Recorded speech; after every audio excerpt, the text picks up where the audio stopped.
Hi all, welcome to our channel turning PSC. അപ്പോൾ നമ്മൾ ഇന്ന് പഠിക്കാനായിട്ട് പോകുന്നത് SCRTയിലെ ഒരു ചാപ്റ്ററാണ്. 8ാം ക്ലാസ്സിലെ സോഷ്യൽ സയൻസിലെ സമ്പദ് ശാസ്ത്ര ചിന്തകൾ എന്ന് പറയുന്ന പാഠമാണ് നമ്മൾ പഠിക്കുന്നത്. സമ്പദ് ശാസ്ത്ര ചിന്തകൾ. അപ്പോൾ നമ്മൾ ഈ ചാനലിൽ ഉൾപ്പെടുത്തിയിട്ടുള്ള എല്ലാ SCRT ചാപ്റ്റർ എന്ന് പറഞ്ഞാൽ ഇമ്പോർട്ടൻ്റ് ആയ ചാപ്റ്റേഴ്സ് മാത്രമാണ്. എല്ലാം ഒന്നും അല്ല, ഇമ്പോർട്ടൻ്റ് ആയ ഓരോ സബ്ജക്റ്റിൻ്റെ ഇമ്പോർട്ടൻ്റ് ആയ ചാപ്റ്റർ മാത്രമാണ് നമ്മൾ പഠിക്കുന്നത്. നമുക്ക് കൂടുതൽ എക്സാം ക്രാക്ക് ചെയ്യുക എന്നുള്ളതാണല്ലോ നമ്മുടെ ലക്ഷ്യം. അപ്പോൾ അതിന് വേണ്ടിയിട്ട് നമ്മൾ ഏറ്റവും പ്രധാനപ്പെട്ട SCRT ചാപ്റ്ററാണ് നോക്കുന്നത്. അപ്പോൾ നമുക്കിത് സ്റ്റാർട്ട് ചെയ്യാം. ഓക്കെ. മനുഷ്യൻ്റെ ആവശ്യങ്ങൾ തൃപ്തിപ്പെടുത്തുന്നതിനുള്ള സാധനങ്ങളും സേവനങ്ങളും ലഭ്യമാകുന്ന പ്രക്രിയയാണ് ഉൽപ്പാദനം എന്ന് പറയുന്നത്. മനുഷ്യൻ്റെ ആവശ്യങ്ങൾ തൃപ്തിപ്പെടുത്തുന്നതിന് വേണ്ടി സാധനങ്ങളും സേവനങ്ങളും ലഭ്യമാകുന്ന പ്രക്രിയയാണ് എന്തെന്ന് പറയുന്നത്, ഉൽപ്പാദനം എന്ന് പറയുന്നത്. ഓക്കെ. കൃഷി, ഫാക്ടറി, തൊഴിൽ എന്നിവ സാധനങ്ങൾ ഉൽപ്പാദിപ്പിക്കുന്ന പ്രവർത്തനങ്ങളും ട്രാഫിക് പോലീസ്, ഡോക്ടർ എന്നിവരുടേത് എന്താണ്, അവരൊക്കെ എന്താണ്, സേവനങ്ങളാണ് നൽകുന്നത് അല്ലേ. കൃഷി, ഫാക്ടറി തൊഴിൽ എന്നിവ സാധനങ്ങൾ ഉൽപ്പാദിപ്പിക്കുന്ന പ്രവർത്തനങ്ങളും ട്രാഫിക് പോലീസ്, ഡോക്ടർ എന്നിവരുടേതെന്ന് പറയുന്നത് സേവനങ്ങളുമാണ്. ഇവയെല്ലാം എന്താണ്, ഉൽപ്പാദനത്തിൻ്റെ പാർട്ട് തന്നെയാണ്. ഇവയെല്ലാം ഉൽപ്പാദനത്തിൻ്റെ പാർട്ടാണ്. ഉൽപ്പാദന പ്രക്രിയയ്ക്ക് ആവശ്യമായ ഭൂമി, തൊഴിൽ, മൂലധനം, സംഘാടനം എന്നീ ഘടകങ്ങളെ പറ്റിയും അവയ്ക്ക് ലഭിക്കുന്ന പ്രതിഫലത്തെ പറ്റിയും നമ്മൾ പഠിച്ചിട്ടുണ്ട്. ഉൽപ്പാദന ഘടകങ്ങൾക്ക് അവയുടെ പങ്കിനനുസരിച്ചാണ് പ്രതിഫലം വിതരണം ചെയ്യപ്പെടുന്നത്. ഉൽപ്പാദന ഘടകങ്ങൾക്ക് അവയുടെ പങ്കിനനുസരിച്ചാണ് പ്രതിഫലം വിതരണം ചെയ്യപ്പെടുന്നത്. അതുകൊണ്ട് വിതരണം സമ്പദ് വ്യവസ്ഥയിൽ പ്രാധാന്യം അർഹിക്കുന്ന ഒന്ന് തന്നെയാണ്. വിതരണം എന്ന് പറയുന്നത് സമ്പദ് വ്യവസ്ഥയിൽ എന്താണ്, പ്രാധാന്യം അർഹിക്കുന്ന ഒരു ഘടകം തന്നെയാണ്. നീതിപൂർവമായ വിതരണം സാമ്പത്തിക വികാസത്തെ ത്വരിതപ്പെടുത്തുന്നു. മനുഷ്യൻ തൻ്റെ ആവശ്യങ്ങൾ പൂർത്തീകരിക്കുന്നത് സാധനങ്ങളുടെയും സേവനങ്ങളുടെയും ഉപഭോഗം അഥവാ കൺസംഷനിലൂടെയാണ്. മനുഷ്യൻ തൻ്റെ ആവശ്യങ്ങൾ പൂർത്തീകരിക്കുന്നത് സാധനങ്ങളുടെയും സേവനങ്ങളുടെയും ഉപഭോഗത്തിലൂടെയാണ്. ഉൽപ്പാദന പ്രക്രിയയിൽ പങ്കെടുക്കുന്നത് മൂലം ലഭിക്കുന്ന പ്രതിഫലമാണ് ഉപഭോഗത്തിന് വേണ്ടി ചെലവഴിക്കുന്നത്. അതായത് പ്രൊഡ്യൂസ് ചെയ്യാൻ വേണ്ടി എടുക്കുന്നു, അതിൽ നിന്ന് നമുക്ക് കിട്ടുന്ന പ്രതിഫലമാണ് എന്തെന്ന് പറയുന്നത്, നമ്മൾ നമ്മുടെ കൺസംഷൻ അഥവാ ഉപഭോഗത്തിന് വേണ്ടിയിട്ട് ചെലവഴിക്കുന്നതെന്ന് പറയുന്നത്. അതിനാൽ ഉൽപ്പാദനം, വിതരണം, ഉൽപ്പന്നങ്ങളുടെയും സേവനങ്ങളുടെയും ഉപഭോഗം എന്നിവ പരസ്പരം ബന്ധപ്പെട്ടിരിക്കുന്നു. വിവിധ സാമ്പത്തിക പ്രവർത്തനങ്ങളും ഉൽപ്പാദനം, വിതരണം, ഉപഭോഗം എന്നിവയും പഠന വിധേയമാകുന്ന ശാസ്ത്രശാഖയാണ് എന്തെന്ന് പറയുന്നത്, എക്കണോമിക്സ് അഥവാ സാമ്പത്തിക ശാസ്ത്രം എന്ന് പറയുന്നത്. വിവിധ സാമ്പത്തിക പ്രവർത്തനങ്ങളും ഉൽപ്പാദനം, വിതരണം, ഉപഭോഗം എന്നിവയും പഠന വിധേയമാകുന്ന ശാസ്ത്രശാഖയാണ് സാമ്പത്തിക ശാസ്ത്രം. ഓക്കെ, ഇമ്പോർട്ടൻ്റ് ആണ്.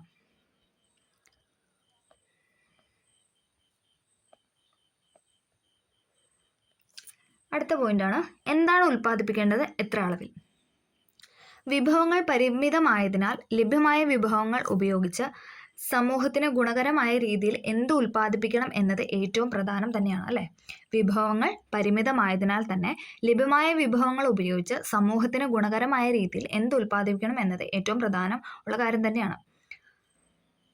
ഒട്ടേറെ ആവശ്യങ്ങൾ ഉയർന്നു വന്നെങ്കിലും മുൻഗണനാ അടിസ്ഥാനത്തിൽ ഏറ്റവും ആവശ്യമായി തോന്നിയത് പച്ചക്കറി കൃഷിയായിരുന്നു. അതായത് ഇതിന് തൊട്ട് മുന്നിൽ ഒരു ഇത് കൊടുത്തിട്ടുണ്ടായിരുന്നു, എന്താ, ഒരു കുറച്ച് സ്ഥലം ഒരു കുട്ടിയുടെ പേരിലുണ്ടായിരുന്നു. അപ്പോൾ അവന് അതെന്ത് ചെയ്യണമെന്ന് ചോദിച്ചു കഴിഞ്ഞപ്പോൾ പച്ചക്കറി കൃഷി നടത്താമെന്ന്, അതായത് വിഷമടിച്ച പച്ചക്കറി ഒക്കെ വാങ്ങിച്ച് ഉപയോഗിക്കുന്നതിനേക്കാൾ ഉപരി ആ നാട്ടിൽ അത് കൃഷി ചെയ്യാന്നുള്ളൊരു പോയിന്റ് വന്നായിരുന്നു. അപ്പോൾ അതാണ് ഇവിടെ പറഞ്ഞിരിക്കുന്നത്. മുകളിൽ സൂചിപ്പിച്ച ചർച്ചയിൽ ഒട്ടേറെ ആവശ്യങ്ങൾ ഉയർന്നു വന്നെങ്കിൽ അവർ ലാസ്റ്റ് എന്തിനാണ്, പച്ചക്കറി കൃഷിയിലായിരുന്നു ലാസ്റ്റ് തീരുമാനത്തിൽ എത്തിയത്. എന്ത് ഉൽപ്പാദിപ്പിക്കണം എന്ന് തീരുമാനിച്ചതിനാൽ എത്രത്തോളം അളവിൽ വേണം എന്നതും പ്രസക്തം തന്നെയാണ്. ഇതുപോലെ പുതിയ വ്യാവസായിക ഉൽപ്പന്നങ്ങൾ നിർമ്മിക്കാൻ തീരുമാനിച്ചാൽ എന്തെല്ലാം വ്യവസായങ്ങളാണ് തുടങ്ങേണ്ടത്, എത്ര യൂണിറ്റുകൾ ആരംഭിക്കണം എന്നതും ആസൂത്രണം ചെയ്യേണ്ടതുണ്ട്. ഭക്ഷണം, പാർപ്പിടം, വസ്ത്രം, ആശുപത്രി, സ്കൂള് എന്നിവ ഉണ്ടാകേണ്ടത് സമൂഹത്തിന്റെ ആവശ്യത്തിനനുസരിച്ചാണ്. സമൂഹത്തിന്റെ ആവശ്യവും ഉൽപ്പന്നത്തിന്റെ അളവും തമ്മിലൊരു സന്തുലിതാവസ്ഥ പാലിക്കേണ്ടതായിട്ടുണ്ട്. സമൂഹത്തിന്റെ ആവശ്യവും ഉൽപ്പന്നത്തിന്റെ അളവും തമ്മിലൊരു സന്തുലിതാവസ്ഥ പാലിക്കേണ്ടതായിട്ടുണ്ട്. എങ്ങനെ ഉൽപ്പാദിപ്പിക്കാം, എന്താണ് ഉൽപ്പാദിപ്പിക്കേണ്ടത്, അത് എത്രമാത്രം എന്ന് തീരുമാനിക്കപ്പെട്ടാൽ അതെങ്ങനെ എന്ന രണ്ടാമത്തെ പ്രസക്തമായ ചോദ്യം ഉയർന്നു വരും. ഇത് ഉൽപ്പാദന രീതിയെ സൂചിപ്പിക്കുന്നു. നമുക്ക് നോക്കാം. സമൂഹത്തിൽ ലഭ്യമായ വിഭവങ്ങളെയും സാങ്കേതിക വിദ്യയും അടിസ്ഥാനപ്പെടുത്തിയാണ് എങ്ങനെ ഉൽപ്പാദിപ്പിക്കാമെന്ന് തീരുമാനിക്കേണ്ടത്. സമൂഹത്തിൽ ലഭ്യമായ വിഭവങ്ങളെയും സാങ്കേതിക വിദ്യയും അടിസ്ഥാനപ്പെടുത്തിയാണ് എങ്ങനെ ഉൽപ്പാദിപ്പിക്കാമെന്ന് തീരുമാനിക്കേണ്ടത്. ഉദാഹരണത്തിന് നിലമൊരുക്കൽ, വിത്ത് വിതയ്ക്കൽ, കള പറിക്കൽ, വളമിടൽ, കൊയ്ത്ത്, മെതിക്കൽ തുടങ്ങിയ കാർഷിക പ്രവർത്തനങ്ങൾ തൊഴിലാളികളെ ഉപയോഗിച്ചോ ആധുനിക കാർഷിക ഉപകരണങ്ങൾ ഉപയോഗിച്ചോ നടത്താവുന്നതാണ്. ഇതിൽ ഏത് മാർഗമാണ് സ്വീകരിക്കേണ്ടത് എന്നത് ആ പ്രദേശത്തിലെ ലഭ്യമായ വിഭവങ്ങളെ അടിസ്ഥാനപ്പെടുത്തിയിട്ടാണ് ഉള്ളത്. ഓക്കെ. ആർക്ക് വേണ്ടി ഉൽപ്പാദിപ്പിക്കാം, ഇതെല്ലാം ഇൻട്രൊഡക്ഷനായിട്ട് പറയുന്ന കാര്യങ്ങളാണ് കേട്ടോ. സമൂഹത്തിൻ്റെ ആവശ്യങ്ങൾ നിറവേറ്റുന്നതിന് വേണ്ടി ആവണം ഉൽപ്പാദനം നടത്തേണ്ടത്. മനുഷ്യൻ്റെ ആവശ്യങ്ങൾ പരിമിതമല്ല അല്ലേ. മനുഷ്യൻ്റെ ആവശ്യങ്ങൾ പരിമിതമല്ല. ഓരോ ആവശ്യവും നിറവേറുമ്പോഴേക്കും പുതിയ ആവശ്യങ്ങൾ കടന്നു വരും. നമുക്കറിയാം അല്ലേ? ഒരു കാര്യം ചെയ്യുമ്പോഴത്തേക്ക് എന്താണ് അടുത്ത കാര്യം വരും. എന്നാൽ എല്ലാ ആവശ്യങ്ങളും പൂർത്തീകരിക്കാനുള്ള വിഭവങ്ങൾ നമുക്ക് ഉണ്ടായിക്കൊള്ളണം എന്നില്ല. അതിനാൽ ഈ ആവശ്യങ്ങളുടെ മുൻഗണന നിശ്ചയിക്കേണ്ടത് അനിവാര്യം തന്നെയാണ്. സമൂഹത്തിൽ പരമാവധി പേർക്ക് ഗുണം ലഭിക്കുന്ന തരത്തിലാവണം ഉൽപ്പാദന പ്രവർത്തനങ്ങൾ ആസൂത്രണം ചെയ്യേണ്ടത്. ഉൽപ്പാദനത്തിൽ നിന്നുള്ള വരുമാനം എങ്ങനെ വിതരണം ചെയ്യപ്പെടുന്നു എന്നതും പ്രാധാന്യമുള്ള കാര്യം തന്നെയാണ് അല്ലേ? മുതൽ മുടക്കിന്റെ പലിശ, സംഘാടകന്റെ ലാഭം, തൊഴിലാളിയുടെ വേതനം, ഭൂമിയുടെ വാടക അഥവാ പാട്ടം എന്നിവയ്ക്കായി വരുമാനം വിതരണം ചെയ്യുന്നു. സാമ്പത്തിക ശാസ്ത്ര പഠനം കേവലം സമ്പത്തിനെക്കുറിച്ചുള്ള പഠനം മാത്രമല്ല, മനുഷ്യനെക്കുറിച്ചും സമൂഹത്തെക്കുറിച്ചുമുള്ള പഠനം കൂടിയാണ്. സാമ്പത്തിക ശാസ്ത്ര പഠനം കേവലം സമ്പത്തിനെക്കുറിച്ചുള്ള പഠനം മാത്രമല്ല, മനുഷ്യനെക്കുറിച്ചും സമൂഹത്തെക്കുറിച്ചുമുള്ള പഠനം കൂടിയാണ്. വിവിധ കാലഘട്ടങ്ങളിൽ സാമ്പത്തിക ചിന്തകന്മാരുടെ സംഭാവനകൾ ഈ ശാസ്ത്രശാഖയുടെ വളർച്ചയ്ക്ക് സഹായകമായിട്ടുണ്ട്. അപ്പോൾ ഇനിയാണ് നമ്മൾ തുടങ്ങുന്നത്. ഇനിയുള്ള പോയിന്റ്സ് എല്ലാം വളരെ ഇമ്പോർട്ടൻ്റ് ആണ്, എല്ലാവരും പഠിക്കണം. ഓക്കെ, നമുക്ക് സ്റ്റാർട്ട് ചെയ്യാം. ആധുനിക സാമ്പത്തിക ശാസ്ത്രത്തിന്റെ പിതാവ് എന്നറിയപ്പെടുന്ന ആരാണ്? ആധുനിക സാമ്പത്തിക ശാസ്ത്രത്തിന്റെ പിതാവാണ് ആഡം സ്മിത്ത്. ആധുനിക സാമ്പത്തിക ശാസ്ത്രത്തിന്റെ പിതാവാണ് ആഡം സ്മിത്ത്. PYQ ആണ്. അദ്ദേഹം ഉൾപ്പെടെയുള്ള ഒട്ടേറെ പ്രമുഖ പാശ്ചാത്യ സാമ്പത്തിക ചിന്തകന്മാർ സാമ്പത്തിക ശാസ്ത്രത്തിന് വ്യത്യസ്ത ആശയങ്ങൾ സംഭാവന നൽകിയിട്ടുണ്ട്. നമുക്ക് ഓരോന്നോരോന്നായിട്ട് നോക്കാം. ഓക്കെ, സാമ്പത്തിക ശാസ്ത്ര ചിന്തകൾ ആദ്യം തന്നെ ആഡം സ്മിത്തിനാണ് നൽകിയത്. നമുക്ക് നോക്കാം. സാമ്പത്തിക ശാസ്ത്രത്തിന് വ്യക്തമായ അടിത്തറ നൽകിയ സാമ്പത്തിക ശാസ്ത്രജ്ഞനാണ് ആഡം സ്മിത്ത്. അപ്പം അദ്ദേഹം എന്താണ് ചെയ്തത്? സാമ്പത്തിക ശാസ്ത്രത്തിന് വ്യക്തമായ അടിത്തറ നൽകിയ സാമ്പത്തിക ശാസ്ത്രജ്ഞനാണ് Adam Smith. Nature and causes of the wealth of nation important ആണ്, വെരി വെരി വെരി ഇമ്പോർട്ടൻ്റ് ആയ അദ്ദേഹത്തിൻ്റെ ഗ്രന്ഥമാണ്. Nature and causes of wealth of nation എന്ന പ്രശസ്ത ഗ്രന്ഥത്തിലൂടെയാണ് അദ്ദേഹം തന്റെ സാമ്പത്തിക ആശയങ്ങൾ പങ്കുവച്ചത്. സമ്പത്തിനെക്കുറിച്ചുള്ള പഠനമാണ് സാമ്പത്തിക ശാസ്ത്രം എന്ന് അദ്ദേഹം പറഞ്ഞു. അപ്പോൾ ആരാണ് സമ്പത്തിനെക്കുറിച്ചുള്ള പഠനം സാമ്പത്തിക ശാസ്ത്രം എന്ന് പറഞ്ഞാൽ? Adam Smith. അതും PYQ ആണ്. സമ്പത്തിനെക്കുറിച്ചുള്ള പഠനമാണ് സാമ്പത്തിക ശാസ്ത്രം എന്ന് അഭിപ്രായപ്പെട്ട വ്യക്തിയാണ് ആഡം സ്മിത്ത്. ഓക്കെ, സാമ്പത്തിക പ്രവർത്തനങ്ങളിൽ ഗവൺമെന്റിന്റെ ഇടപെടൽ പരിമിതപ്പെടുത്തണമെന്നും വ്യക്തി സ്വാതന്ത്ര്യത്തിന് കൂടുതൽ പ്രാധാന്യം നൽകണമെന്നുമുള്ള ആശയമാണ് ആഡം സ്മിത്ത് മുന്നോട്ട് വെച്ചത്. അപ്പോൾ സമ്പത്തിനെക്കുറിച്ചുള്ള പഠനമാണ് സാമ്പത്തിക ശാസ്ത്രം എന്ന് അദ്ദേഹം പറഞ്ഞു. അതേപോലെ തന്നെ സാമ്പത്തിക പ്രവർത്തനങ്ങളിൽ ഗവൺമെന്റിന്റെ ഇടപെടൽ പരിമിതപ്പെടുത്തണമെന്നും വ്യക്തി സ്വാതന്ത്ര്യത്തിന് കൂടുതൽ പ്രാധാന്യം നൽകണമെന്നും ഉള്ള ആശയം പറഞ്ഞ വ്യക്തിയാണ് ആരെന്ന് പറയുന്നത്? ആഡം സ്മിത്ത് എന്ന് പറയുന്നത്. ഒന്നും കൂടെ പറയാം. സാമ്പത്തിക പ്രവർത്തനങ്ങളിൽ ഗവൺമെന്റിന്റെ ഇടപെടൽ കുറയ്ക്കണം, പക്ഷേ അതോടൊപ്പം ഇതിൻ്റെ വ്യക്തി സ്വാതന്ത്ര്യത്തിന് കൂടുതൽ പ്രാധാന്യം നൽകണം. ഇങ്ങനെ അഭിപ്രായപ്പെട്ട വ്യക്തിയാണ് ആരെന്ന് പറയുന്നത്? ആഡം സ്മിത്ത് എന്ന് പറയും. അദ്ദേഹത്തിൻ്റെ ഒരു സിദ്ധാന്തമാണ് ലേസേഴ്സ് സിദ്ധാന്തം എന്ന് പറഞ്ഞത്. വെരി വെരി വെരി ഇമ്പോർട്ടൻ്റ് ആണ് ലേസേഴ്സ് സിദ്ധാന്തം. ഇത് ആവിഷ്കരിച്ച ആരാന്ന് വെച്ചാൽ ആഡം സ്മിത്ത് ആണ്. Okay, natures and causes of the wealth of nation എന്ന പ്രശസ്ത ഗ്രന്ഥം ആരുടേതാണ്? ആഡം സ്മിത്തിൻ്റെതാണ്. ഓക്കെ, അടുത്തതാണ് കാൾ മാർക്സ്. ഉൽപാദന പ്രക്രിയയിൽ തൊഴിലാളികളുടെ പങ്കാളിത്തത്തിനാണ് മാർക്സ് കൂടുതൽ പ്രാധാന്യം നൽകിയത്. ഉൽപാദനത്തിൻ്റെ അടിസ്ഥാനം തൊഴിലാളികളുടെ അധ്വാനമാണ്. ഉൽപാദനത്തിൻ്റെ അടിസ്ഥാനം എന്ന് പറയുന്നത് തൊഴിലാളികളുടെ അധ്വാനമാണ് എന്ന് പറഞ്ഞ വ്യക്തിയാണ് ആരെന്ന് പറയുന്നത്? കാൾ മാർക്സ് എന്ന് പറയുന്നത്. തൊഴിലാളികളുടെ അധ്വാനത്തിൻ്റെ പ്രതിഫലമാണ് ഉൽപ്പന്നത്തിൻ്റെ വില. എന്നാൽ ഇതിൻ്റെ ഒരു ഭാഗം മാത്രം തൊഴിലാളിക്ക് പ്രതിഫലമായി നൽകുകയും ബാക്കി സിംഹഭാഗവും മുതലാളി ലാഭമാക്കി മാറ്റുകയും ചെയ്യപ്പെടുന്നു. ഇതിനെയാണ് മിച്ചമൂല്യം അഥവാ സർപ്ലസ് വാല്യൂ എന്ന് കാൾ മാർക്സ് വിശേഷിപ്പിച്ചത്. മിച്ചമൂല്യം അഥവാ സർപ്ലസ് വാല്യൂ എന്ന് കാൾ മാർക്സ് വിശേഷിപ്പിച്ചതെന്ന് പറഞ്ഞു കഴിഞ്ഞാൽ എന്താണ്? ഭൂരിഭാഗം ഭാഗം, അതായത് സിംഹഭാഗം എന്ന് പറയുന്ന ആർക്ക് തന്നെയാണ് ലാഭമാക്കി കിട്ടുന്ന? മുതലാളിക്ക് തന്നെയാണ്. തൊഴിലാളികൾക്ക് വളരെ ചെറിയൊരു തുക മാത്രമേ ലഭിക്കുന്നുള്ളൂ. ഇതിനാണ് അദ്ദേഹം മിച്ചമൂല്യം അഥവാ സർപ്ലസ് വാല്യൂ എന്ന് വിശേഷിപ്പിച്ചത്. ഉള്ളവനും ഇല്ലാത്തവനും തമ്മിലുള്ള വ്യത്യാസങ്ങളില്ലാത്ത സമൂഹമായിരുന്നു എന്തെന്ന് പറയുന്നത്? കാൾ മാർക്സിന്റെ സ്വപ്നം എന്ന് പറയുന്നത്. ഉള്ളവനും ഇല്ലാത്തവനും തമ്മിലുള്ള വ്യത്യാസങ്ങളില്ലാത്ത സമൂഹമായിരുന്നു കാൾ മാർക്സിന്റെ സ്വപ്നം. മൂലധനം എന്ന കൃതിയിലൂടെയാണ് മാർക്സ് തന്റെ ആശയങ്ങൾ പ്രചരിപ്പിച്ചത്. മൂലധനം എന്ന കൃതിയിലൂടെയാണ് കാൾ മാർക്സ് തന്റെ ആശയങ്ങൾ പ്രചരിപ്പിച്ചത്. അപ്പം മൂലധനം എന്ന കൃതി ആരുടെയെന്ന് ചോദിച്ചാൽ ആരുടെയാണ്? കാൾ മാർക്സിൻ്റെയാണ്. ഓക്കെ, മൂലധനം എന്ന കൃതിയിലൂടെയാണ് കാൾ മാർക്സ് തന്റെ ആശയങ്ങൾ പ്രചരിപ്പിച്ചത്. ഓക്കെ, കാൾ മാർക്സിനെ തുടർന്ന് സാമ്പത്തിക ശാസ്ത്ര മേഖലയിൽ നൂതനമായ നിരവധി സിദ്ധാന്തങ്ങൾ ആൽഫ്രഡ് മാർഷലും അവതരിപ്പിച്ചു. നമുക്ക് നോക്കാം.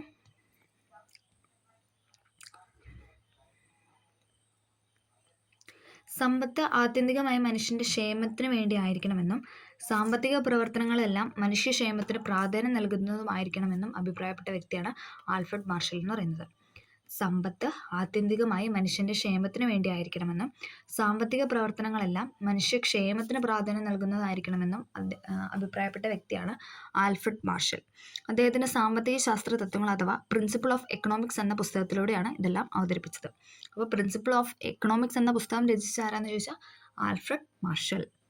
Principle of economics principles of economics എന്ന ഗ്രന്ഥം ആരുടെയാണെന്ന് ചോദിച്ചാൽ ആൽഫ്രഡ് മാർഷൽ. ഓക്കെ.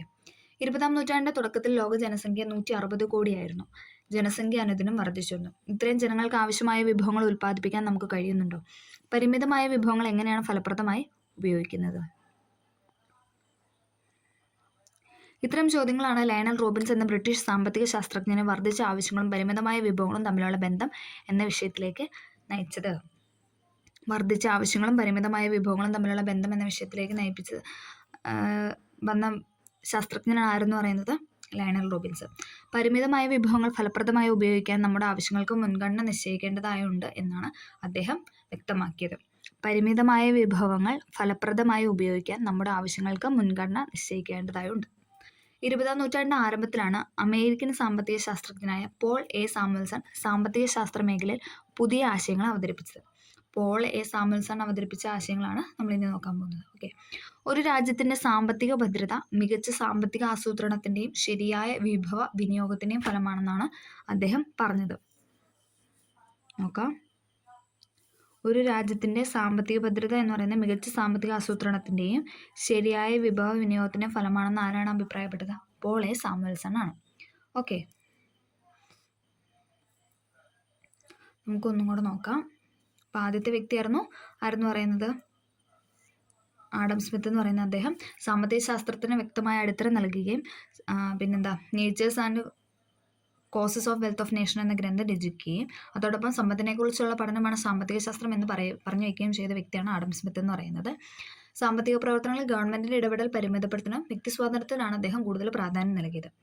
അദ്ദേഹത്തിൻ്റെ പ്രധാനപ്പെട്ട ഒരു ഗ്രന്ഥമാണ് അഥവാ സിദ്ധാന്തമാണ് എന്തെന്ന് പറയുന്നത് ലേസേഴ്സ് ഫെയർ തിയറി എന്ന് പറയുന്നത്. അടുത്താണ് കാൾ മാർക്സ്. അദ്ദേഹം എന്തായിരുന്നു പറഞ്ഞത്? അദ്ദേഹം പറഞ്ഞു വെച്ചത് ഒരു ഭാഗം മാത്രം തൊഴിലാളിക്ക് പ്രതിഫലമായി നൽകുകയും ബാക്കി സിംഹഭാഗവും മുതലാളിക്ക് ലാഭമാക്കി മാറ്റുകയും ചെയ്യുന്നു. ഇതിനെ അദ്ദേഹം മിച്ചമൂല്യം എന്ന് വിശേഷിപ്പിച്ചു. ഉള്ളവനും ഇല്ലാത്തവരും തമ്മിലുള്ള വ്യത്യാസങ്ങളില്ലാത്ത സമൂഹമായിരുന്നു ആരുടെ സ്വപ്നം എന്ന് പറയുന്നത്? കാൾ മാർക്സിൻ്റെ സ്വപ്നം എന്ന് പറയുന്നത്. ഓക്കെ. അടുത്ത വ്യക്തിയാണ് ആരെന്ന് പറഞ്ഞാൽ ആൽഫ്രഡ് മാർഷൽ. ആൽഫ്രഡ് മാർഷൽ എന്താണ് പറഞ്ഞു വെച്ചത്? സമ്പത്ത് ആത്യന്തികമായി മനുഷ്യൻ്റെ ക്ഷേമത്തിന് വേണ്ടി ആയിരിക്കണമെന്നും സാമ്പത്തിക പ്രവർത്തനങ്ങളിലെല്ലാം മനുഷ്യക്ഷേമത്തിനും പ്രാധാന്യം നൽകണമെന്നും, അതായത് മനുഷ്യൻ്റെ ക്ഷേമത്തിനും കൂടുതൽ പ്രാധാന്യം നൽകണമെന്ന് പറഞ്ഞ വ്യക്തിയാണ് ആരെന്ന് പറയുന്നത് ആൽഫ്രഡ് മാർഷൽ പറയുന്നത്. അദ്ദേഹത്തിൻ്റെ പുസ്തകമായിരുന്നു എന്ന് പറയുന്നത് സാമ്പത്തിക ശാസ്ത്ര തത്വങ്ങൾ അഥവാ പ്രിൻസിപ്പിൾ ഓഫ് എക്കണോമിക്സ് എന്ന് പറയുന്നത്. ഓക്കെ. ലയണൽ റോബിൻസ് പറഞ്ഞത് എന്തായിരുന്നു? പരിമിതമായ വിഭവങ്ങൾ ഫലപ്രദമായി ഉപയോഗിക്കാൻ നമ്മുടെ ആവശ്യങ്ങൾക്ക് മുൻഗണന നിശ്ചയിക്കേണ്ടതായുണ്ട്. പരിമിതമായ വിഭവങ്ങൾ ഫലപ്രദമായി ഉപയോഗിക്കാൻ നമ്മുടെ ആവശ്യങ്ങൾക്ക് മുൻഗണന നിശ്ചയിക്കേണ്ടതായുണ്ട് എന്ന് പറഞ്ഞ വ്യക്തിയാണ് ലയണൽ റോബിൻസ്. ഇനി പോൾ എ സാമുവൽസൺ പറഞ്ഞു വെച്ചത് എന്താണ്? ഒരു രാജ്യത്തിൻ്റെ സാമ്പത്തിക ഭദ്രത മികച്ച സാമ്പത്തിക ആസൂത്രണത്തിൻ്റെയും ശരിയായ വിഭവ വിനിയോഗത്തിൻ്റെയും ഫലമായെന്ന് ആണ് പോൾ എ സാമുവൽസൺ അഭിപ്രായപ്പെട്ടത്. ഓക്കെ. സാമ്പത്തിക ശാസ്ത്ര രംഗത്ത് ഇന്ത്യ ഒട്ടേറെ സംഭാവനകൾ നൽകി. ഇനി നമ്മുടെ ഇന്ത്യയിൽ നിന്നുള്ള കുറച്ച് കാര്യങ്ങളാണ് നമ്മൾ പറയുന്നത്. ഇന്ത്യയുടെ സാമ്പത്തിക ശാസ്ത്ര ആശയങ്ങൾക്ക് മൗര്യ സാമ്രാജ്യത്തോട് പഴക്കമുണ്ട്. ചന്ദ്രഗുപ്ത മൗര്യൻ്റെ മുഖ്യ ഉപദേഷ്ടാവായിരുന്ന ചാണക്യൻ്റെ അർത്ഥശാസ്ത്രം എന്ന ഗ്രന്ഥം ഇന്ത്യയുടെ സാമ്പത്തിക ശാസ്ത്ര സിദ്ധാന്തങ്ങളിൽ പ്രധാനമാണ്. ചന്ദ്രഗുപ്ത മൗര്യൻ്റെ മുഖ്യ ഉപദേഷ്ടാവായിരുന്ന ചാണക്യൻ്റെ അർത്ഥശാസ്ത്രം എന്ന ഗ്രന്ഥം ഇന്ത്യയുടെ സാമ്പത്തിക ശാസ്ത്ര സിദ്ധാന്തങ്ങളിൽ പ്രധാനമാണ്. ഫലപ്രദമായ സാമ്പത്തിക പ്രവർത്തനങ്ങളുടെ അഭാവം ഒരു രാജ്യത്തെ നാശത്തിലേക്ക് നയിക്കുന്നു. ഫലപ്രദമായ സാമ്പത്തിക പ്രവർത്തനങ്ങളുടെ അഭാവം മൂലം എന്താണ്? ഒരു രാജ്യത്തെ നാശത്തിലേക്കാണ് നയിക്കുന്നത്. രാജ്യത്തിൻ്റെ സാമ്പത്തിക പുരോഗതിക്ക് ശരിയായ നയങ്ങളുടെ പ്രാധാന്യം ചാണക്യൻ എടുത്തു പറഞ്ഞു. രാജ്യത്തിൻ്റെ സാമ്പത്തിക പുരോഗതിക്ക് ശരിയായ നയങ്ങളുടെ പ്രാധാന്യം ചാണക്യൻ എടുത്തു പറഞ്ഞു. ഇത്തരം നയങ്ങളിലൂടെ സർക്കാരിന് വരുമാന നഷ്ടം തടയാൻ കഴിയുന്നതാണ്. മഗധ എന്ന രാജ്യത്തെ ഒരു സാമ്പത്തിക ശക്തിയാക്കി മാറ്റിയതിൽ ചാണക്യൻ്റെ പങ്ക് വളരെ വലുതായിരുന്നു. ഇന്ത്യൻ സാമ്പത്തിക ശാസ്ത്രത്തിൽ രംഗത്ത് നൽകിയ സംഭാവനകളെക്കുറിച്ചാണ് നമ്മൾ പറഞ്ഞത്. അടുത്താണ് ബ്രിട്ടീഷ് ഇന്ത്യയിൽ അറിയപ്പെടുന്ന സാമ്പത്തിക ശാസ്ത്ര വിദഗ്ധനായിരുന്നു ആരെന്ന് പറയുന്നത്? ദാദാഭായ് നവറോജി എന്ന് പറയുന്നത്. ബ്രിട്ടീഷ് ഇന്ത്യയിൽ അറിയപ്പെടുന്ന സാമ്പത്തിക ശാസ്ത്ര വിദഗ്ധനായിരുന്നു ദാദാഭായ് നവറോജി. ഇന്ത്യയുടെ സമ്പത്ത് ചോർത്തിയെടുക്കുന്നതാണ് ബ്രിട്ടീഷ് ഭരണമെന്നും ഇത് ഇന്ത്യയെ ദാരിദ്ര്യത്തിലേക്കും സാമ്പത്തിക തകർച്ചയിലേക്കും നയിച്ചുവെന്നും അദ്ദേഹം ചൂണ്ടിക്കാട്ടി. ഇതിനെയാണ് അദ്ദേഹം ചോർച്ചാ സിദ്ധാന്തം എന്ന് പറഞ്ഞു വിളിച്ചത്. സമ്പത്തിൻ്റെ ചോർച്ചയ്ക്കുള്ള പ്രധാന കാരണങ്ങളുമായിട്ട് അദ്ദേഹം പറയുന്ന പോയിന്റ്സാണ് നമ്മൾ പറയുന്നത്. ഓക്കെ, നോക്കാം. ഇന്ത്യയിൽ ജോലി ചെയ്തിരുന്ന ബ്രിട്ടീഷ് ഉദ്യോഗസ്ഥർക്ക് ഉയർന്ന ശമ്പളം നൽകി. ഇന്ത്യയിൽ ജോലി ചെയ്തിരുന്ന ബ്രിട്ടീഷ് ഉദ്യോഗസ്ഥർക്ക് ഉയർന്ന ശമ്പളം നൽകി. ഇന്ത്യയിലെ അസംസ്കൃത വസ്തുക്കൾ തുച്ഛമായ വിലയ്ക്ക് ശേഖരിച്ച് അതുകൊണ്ടുണ്ടാക്കിയ ഉൽപ്പന്നങ്ങൾ കൂടിയ വിലയ്ക്ക് ഇന്ത്യൻ കമ്പോളത്തിൽ തന്നെ വിറ്റഴിക്കുന്നു. ഇന്ത്യയിലെ അസംസ്കൃത വസ്തുക്കൾ തുച്ഛമായ വില നൽകി സ്വീകരിച്ച് അതുകൊണ്ടുണ്ടാക്കിയ ഉൽപ്പന്നങ്ങൾ കൂടിയ വിലയ്ക്ക് ഇന്ത്യൻ കമ്പോളത്തിൽ തന്നെ വിറ്റഴിക്കുന്നു. ബ്രിട്ടന്റെ സാമ്രാജ്യത്വ വികസനത്തിനു വേണ്ടി ഇന്ത്യൻ സമ്പത്ത് കൊള്ളയടിക്കുന്നു. ഇന്ത്യൻ തൊഴിലാളികളെ അടിമകളെ പോലെ പണിയെടുപ്പിക്കുകയും കാർഷിക വ്യാവസായിക ഉൽപ്പന്നങ്ങൾ ബ്രിട്ടനിലേക്ക് കയറ്റി അയക്കുകയും ചെയ്യുന്നു. ഈ 4 പോയിന്റും വെരി വെരി വെരി ഇമ്പോർട്ടൻ്റ് ആണ്. ഓക്കെ, അപ്പം ചോർച്ചാ സിദ്ധാന്തത്തിൻ്റെ കാരണങ്ങളാണ് ഇവിടെ നൽകിയിട്ടുള്ളത്. ഓക്കെ, ബ്രിട്ടീഷ് ചൂഷണത്തെ സംബന്ധിച്ച് രമേശ് ചന്ദ്ര ദത്ത എന്ന സാമ്പത്തിക ശാസ്ത്രജ്ഞന്റെ പഠനവും സാമ്പത്തിക ശാസ്ത്ര ചിന്തകൾക്ക് കരുത്തേകി. ബ്രിട്ടീഷ് ചൂഷണവും പടിഞ്ഞാറൻ നാഗരികതയും എങ്ങനെ ഇന്ത്യയെ തകർത്തു എന്നാണ് അദ്ദേഹം പറഞ്ഞത്. ബ്രിട്ടീഷ് ചൂഷണവും പടിഞ്ഞാറൻ നാഗരികതയും എങ്ങനെ ഇന്ത്യയെ തകർത്തു എന്നാണ് രമേശ് ചന്ദ്ര ദത്ത് പറഞ്ഞു വെച്ചത്. അടുത്താണ് ഗാന്ധിജിയും സാമ്പത്തിക ശാസ്ത്രവും. ഇന്ത്യക്ക് ആവശ്യം മൂലധനം ഏതാനും പേരിൽ കേന്ദ്രീകരിക്കലല്ല. 1900 മൈൽ നീളവും 1500 മൈൽ വീതിയുമുള്ള ഈ ഭൂഖണ്ഡത്തിലെ 7.5 ലക്ഷം ഗ്രാമങ്ങൾക്ക് എളുപ്പത്തിൽ ലഭിക്കാവുന്ന വിധത്തിൽ വിതരണം ചെയ്യലാണ് എന്നാണ് അദ്ദേഹം പറഞ്ഞു വെച്ചത്. ഇപ്പോൾ ഗാന്ധിജി പറഞ്ഞൊരു കോട്ടാണ്, ഇന്ത്യക്ക് ആവശ്യം മൂലധനം ഏതാനും പേരിൽ കേന്ദ്രീകരിക്കലല്ല, 1900 മൈൽ നീളവും 1500 മൈൽ വീതിയുമുള്ള ഈ ഭൂഖണ്ഡത്തിലെ 7.5 ലക്ഷം ഗ്രാമങ്ങൾക്ക് എളുപ്പത്തിൽ ലഭിക്കാനാവുന്ന വിധത്തിൽ വിതരണം ചെയ്യലാണെന്നാണ് അദ്ദേഹം പറഞ്ഞു വെച്ചത്.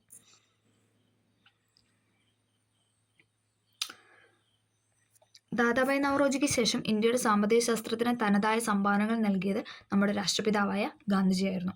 ഗാന്ധിജിയുടെ ആദ്യത്തെ പുസ്തകമായ ഹിന്ദ് സ്വരാജ് എന്ന് പറയുന്നത്. ഡേറ്റ് 1909. അതിലാണ് തന്നെയാണ് അദ്ദേഹത്തിൻ്റെ സാമ്പത്തിക ശാസ്ത്ര ആശയങ്ങളുടെ തുടക്കവും. ഗാന്ധിജിയുടെ ആശയങ്ങൾ ഗ്രാമീണ വ്യവസ്ഥയ്ക്കും ധാർമ്മിക മൂല്യങ്ങൾക്കും പ്രാധാന്യം നൽകുന്നവയായിരുന്നു. മഹാത്മാഗാന്ധിയുടെ ട്രസ്റ്റിഷിപ്പ് എന്ന മഹത്തായ ആശയം സമ്പദ് ശാസ്ത്ര രംഗത്ത് പുതിയ ചിന്തകൾക്ക് വഴിതെളിച്ചു. സത്യത്തിലും അഹിംസയിലും അധിഷ്ഠിതമായ ഒരു സമ്പദ് വ്യവസ്ഥയാണ് ട്രസ്റ്റിഷിപ്പ് എന്നതിലൂടെ ഗാന്ധിജി ലക്ഷ്യമിട്ടത്.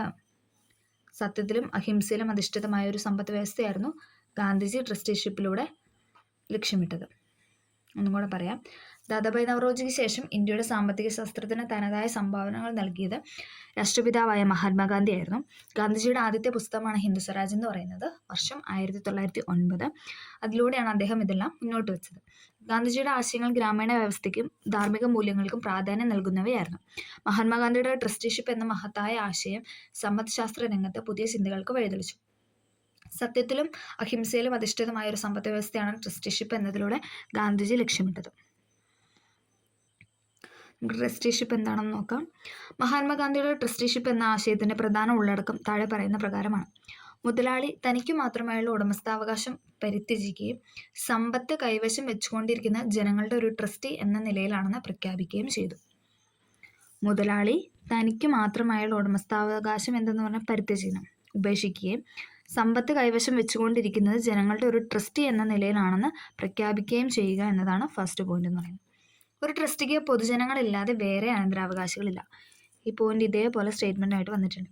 ഒരു ട്രസ്റ്റിക്ക് പൊതുജനങ്ങളല്ലാതെ വേറെ അനന്തരാവകാശികൾ ഇല്ല. ഉൽപാദനത്തിന്റെ സ്വഭാവം നിശ്ചയിക്കുന്നത് വ്യക്തികളുടെ ഹിതമോ അത്യാഗ്രഹമോ അനുസരിച്ചല്ല, സമൂഹത്തിന്റെ ആവശ്യങ്ങൾ അനുസരിച്ചാണ്.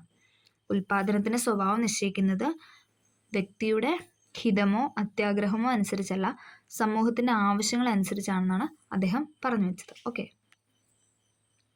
മാന്യമായി ജീവിക്കാൻ ഒതുങ്ങുന്ന കുറഞ്ഞ വേതനം നിശ്ചയിക്കുവാൻ നിർദ്ദേശിച്ചിട്ടുള്ളതുപോലെ സമൂഹത്തിലെ ഏതെങ്കിലും ഒരു വ്യക്തിക്ക് അനുവദിക്കാവുന്ന ഏറ്റവും കൂടിയ വേതനത്തിനും പരിധി കൽപ്പിക്കേണ്ടതായുണ്ട്. മാന്യമായി ജീവിക്കാൻ ഒതുങ്ങുന്ന കുറഞ്ഞ വേതനം നിശ്ചയിക്കുവാൻ നിർദ്ദേശിച്ചിട്ടുള്ളതുപോലെ തന്നെ സമൂഹത്തിലെ ഏതെങ്കിലും ഒരു വ്യക്തിക്ക് അനുവദിക്കാവുന്ന ഏറ്റവും കൂടിയ വേതനത്തിനും പരിധി കൽപ്പിക്കേണ്ടതായുണ്ട്. ഇതാണ് ട്രസ്റ്റിഷിപ്പ് എന്നതുകൊണ്ട് ഗാന്ധിജി ഉദ്ദേശിച്ചത്. ഓക്കെ, ഒന്നും കൂടെ പറയാം. മുതലാളി തനിക്ക് മാത്രമായുള്ള ഉടമസ്ഥാവകാശം പരിത്യജിക്കുകയും സമ്പത്ത് കൈവശം വെച്ചുകൊണ്ടിരിക്കുന്ന ജനങ്ങളുടെ ഒരു ട്രസ്റ്റി എന്ന നിലയിലാണെന്ന് പ്രഖ്യാപിക്കുകയും ചെയ്തു. ഒരു ട്രസ്റ്റിക്ക് പൊതുജനങ്ങളല്ലാതെ വേറെ അനന്തരാവകാശികളില്ല. ഉൽപാദനത്തിന്റെ സ്വഭാവം നിശ്ചയിക്കുന്നത് വ്യക്തികളുടെ ഹിതമോ അത്യാഗ്രഹമോ അനുസരിച്ചല്ല, സമൂഹത്തിന്റെ ആവശ്യങ്ങൾ അനുസരിച്ചാണ്. മാന്യമായി ജീവിക്കാൻ ഒതുങ്ങുന്ന കുറഞ്ഞ വേതനം നിശ്ചയിക്കുവാൻ നിർദ്ദേശിച്ചിട്ടുള്ളതുപോലെ തന്നെ സമൂഹത്തിലെ ഏതെങ്കിലും ഒരു വ്യക്തിക്ക് അനുവദിക്കാവുന്ന ഏറ്റവും കൂടിയ വേതനത്തിനും പരിധി കൽപ്പിക്കേണ്ടതായുണ്ട്. ഓക്കെ, അടുത്ത് നമ്മൾ പറയുന്നത് അമർത്യാസനെ കുറിച്ചാണ്.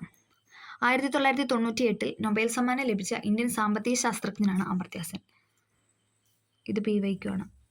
അമർത്യാസന് നൊബേൽ സമ്മാനം, സാമ്പത്തിക ശാസ്ത്രജ്ഞനായ അമർത്യാസന് നൊബേൽ സമ്മാനം ലഭിച്ച വർഷമാണ് 1998. 98. മനുഷ്യക്ഷേമം, സാമ്പത്തിക അസമത്വം, വികസനം എന്നീ വിഷയങ്ങളെക്കുറിച്ച് അദ്ദേഹം രചിച്ച ഗ്രന്ഥങ്ങൾ ലോക സാമ്പത്തിക ശാസ്ത്ര ചിന്തകൾക്ക് മുതൽക്കൂട്ടായി. ദാരിദ്ര്യരേഖ നിർണ്ണയിക്കുന്നതിലെ അപാകത അമർത്യാസൻ ചൂണ്ടിക്കാട്ടി. ദാരിദ്ര്യം, അസമത്വം, ക്ഷാമം തുടങ്ങിയവയ്ക്കാണ് തൻ്റെ പഠനങ്ങളിൽ അദ്ദേഹം കൂടുതൽ പ്രാധാന്യം നൽകിയത്. 1998 ഇന്ത്യൻ സാമ്പത്തിക ശാസ്ത്രജ്ഞനായ അമർത്യാസന് നൊബേൽ സമ്മാനം ലഭിച്ചത്. അദ്ദേഹം പറഞ്ഞു വെച്ചത് മനുഷ്യക്ഷേമം, സാമ്പത്തിക അസമത്വം, വികസനം എന്നീ വിഷയങ്ങളെക്കുറിച്ചാണ്. അദ്ദേഹം രചിച്ച ഗ്രന്ഥങ്ങളാണ് ലോക സാമ്പത്തിക ശാസ്ത്ര ചിന്തകൾക്ക് മുതൽക്കൂട്ടായത്. ദാരിദ്ര്യരേഖ നിർണ്ണയിക്കുന്നതിലെ അപാകതയാണ് അദ്ദേഹം ചൂണ്ടിക്കാട്ടിയത്. ദാരിദ്ര്യം, അസമത്വം, ക്ഷാമം തുടങ്ങിയവയ്ക്കാണ് തൻ്റെ പഠനങ്ങളിൽ അദ്ദേഹം കൂടുതൽ പ്രാധാന്യം നൽകിയത്. ഓക്കെ, അപ്പോൾ ഇതോടുകൂടി ഈ ചാപ്റ്റർ തീർന്നിട്ടുണ്ട്. അപ്പോൾ എല്ലാവർക്കും മനസ്സിലായെന്ന് വിചാരിക്കുന്നു. എന്തെങ്കിലും ഡൗട്ടോ കാര്യങ്ങളോ ഉണ്ടെങ്കിൽ കമൻറ്റ് ചെയ്യുക. അപ്പോൾ ഓക്കെ, താങ്ക് യു.